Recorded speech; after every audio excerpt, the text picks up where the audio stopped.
അപ്പോൾ എല്ലാവർക്കും സുഖമല്ലേ? നമുക്കൊരു ഓറിയോ കേക്ക് ഉണ്ടാക്കാൻ നോക്കിയാലോ? അപ്പോൾ ഞാൻ ആദ്യം തന്നെ ഓറിയോ ബിസ്ക്കറ്റ്സ് രണ്ടായിട്ട് ഞാൻ സെപ്പറേറ്റ് ചെയ്ത് വെച്ചിട്ടുണ്ട്. ഒന്ന് ക്രീമായിട്ടും ഇന്നൊന്ന് സെപ്പറേറ്റ് ബിസ്ക്കറ്റ്സ് ആയിട്ട് ഞാൻ രണ്ടും സെപ്പറേറ്റ് വെച്ചിട്ടുണ്ട്. നമുക്ക് ആദ്യം തന്നെ ഒരു മിക്സർ ജാർ എടുത്ത് നമ്മൾ ബിസ്ക്കറ്റ് സെപ്പറേറ്റ് ആക്കി വെച്ചിട്ടുള്ളതൊക്കെ ഒന്ന് പൗഡർ ചെയ്തെടുക്കാം.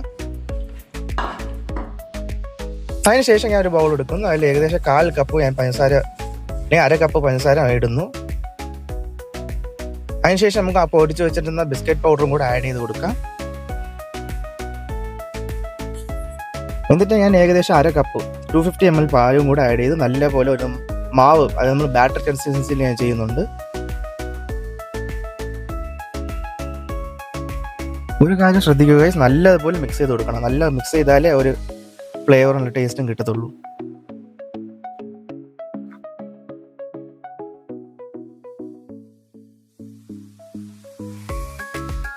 ഈ ഓറിയോ റെസിപ്പി എന്ന് വെച്ചാൽ ഈ ഓറിയോ കേക്ക് റെസിപ്പി എന്ന് വെച്ചാൽ ഈസി ആയിട്ട് ആരൊക്കെ വേണമെങ്കിൽ ഉണ്ടാക്കാൻ പറ്റും.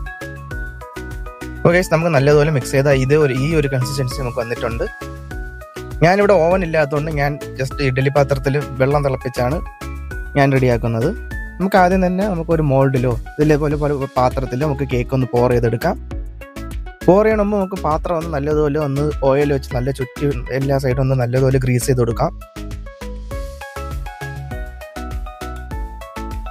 അതിനുശേഷം ഞാനിവിടെ യൂസ് ചെയ്തിട്ടുള്ള അടിയിൽ ഇഡ്ഡലി പാത്രത്തിൽ ഉപ്പ് വെച്ച് അതിൻ്റെ വണ്ടിയിൽ ഒരു പാത്രം വെച്ച് അതിൻ്റെ വണ്ടിയിലാണ് നമ്മൾ കേക്ക് വെച്ച് ക്ലോസ് ചെയ്യുന്നത്.